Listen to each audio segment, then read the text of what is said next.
Assalamualaikum warahmatullahi wabarakatuh. Halo semua, perkenalkan kami dari kelompok 9. Kami akan mempresentasikan hasil dari kelompok kami.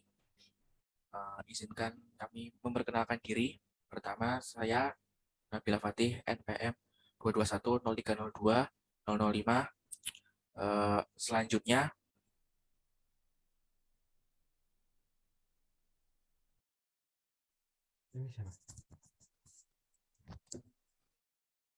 Saya Safira Rizkita Nah, Gunawan, NPM 2, NPM angka NPM terakhir 204.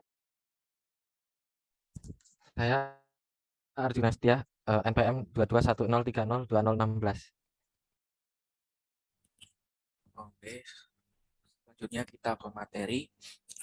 Yang pertama adalah faktor kedewasaan. Menurut Harrop tahun 2012, kebutuhan dewasa itu yang pertama ada satu, kekuatan fisik. Bagi kebanyakan individu, puncak kekuatan fisik dicapai pada usia pertengahan 20-an dan mengalami penurunan lambat laun hingga awal usia 40-an. Yang kedua, kemampuan motorik. Puncak kemampuan motorik dewasa antara usia 20-an dan 30-an, namun mengalami kecepatan maksimal antar usia 20 dan 25. Dan setelah itu, kemampuan ini mengalami penurunan sedikit. Yang ketiga, kemampuan mental. Kemampuan mental yang diperlukan untuk mempelajari dan menyesuaikan diri pada situasi baru, yaitu dengan mengingat hal-hal yang dulu pernah dipelajari, penalaran analogis, dan berpikir kreatif. Kemampuan mental ini mencapai puncaknya ketika dalam usia 20-an. Selanjutnya mengalami penurunan sedikit demi sedikit. Untuk selanjutnya bisa dibaca oleh siapa yang mau? Iya, saya. Aku. Untuk yang keempat sendiri itu motivasi, yaitu remaja yang telah mencapai usia dewasa berkeinginan kuat untuk dianggap sebagai orang dewasa yang mandiri oleh kelompok sosialnya, sehingga hal ini menjadi motivasi untuk mereka dalam menguasai tugas-tugas perkembangan yang diperlukan agar dianggap mandiri. Yang kelima itu model peran. Jadi remaja yang berinteraksi dengan orang dewasa dan menjalankan tugas-tugas perkembangannya, maka mereka akan memiliki contoh perilaku yang sesuai dengan norma yang ada. Slide-nya, Tih.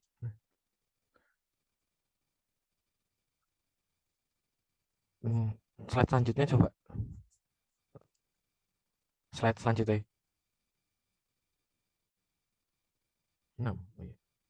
Menurut Abraham Maslow, kebutuhan orang dewasa dibagi menjadi 5, yaitu kebutuhan fisiologis, kebutuhan rasa aman dan nyaman, kebutuhan sosial, cinta dan rasa memiliki, kebutuhan penghargaan, kebutuhan akan aktualisasi diri. Yang pertama yaitu kebutuhan fisiologis atau physiological needs, yaitu kebutuhan yang paling dasar dari setiap orang adalah kebutuhan fisiologis, yaitu kebutuhan untuk mempertahankan hidupnya secara fisik, seperti kebutuhan akan makanan, tempat berteduh, tidur, dan oksigen. Lalu kebutuhan akan rasa aman atau safety or security needs, yaitu kebutuhan akan rasa aman secara psikis yang mengancam kondisi kejiwaan. Kebutuhan akan rasa aman tentunya berbeda dari kebutuhan fisiologis, karena kebutuhan ini tidak dapat terpenuhi secara total karena manusia tidak pernah dapat dilindungi sepenuhnya dari ancaman-ancaman tersebut.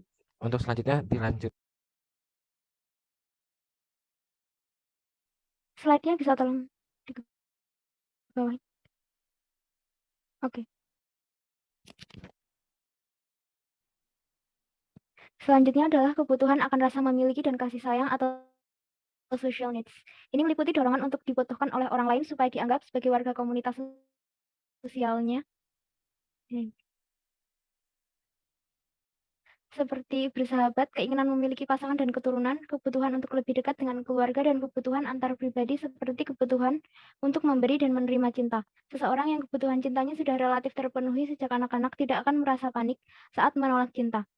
Dia akan memiliki keyakinan bahwa dirinya akan diterima orang-orang yang memang penting bagi dirinya. Selanjutnya, kebutuhan akan penghargaan atau esteem needs.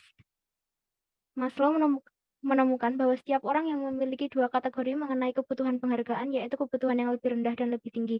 Kebutuhan yang rendah adalah kebutuhan untuk menghormati orang lain, kebutuhan akan status, ketenaran, kemuliaan, pengakuan, perhatian, reputasi, apresiasi, martabat, dan dominasi. Selanjutnya adalah kebutuhan akan aktualisasi diri atau self-actualization needs. Pada kebutuhan ini yaitu untuk membuktikan dan menunjukkan diri kepada orang lain. Pada tahap ini seseorang mengembangkan segala potensi yang dimilikinya semaksimal. Kebutuhan aktualisasi diri adalah kebutuhan yang tidak melibatkan keseimbangan, tetapi melibatkan keinginan yang terus-menerus untuk memenuhi potensi.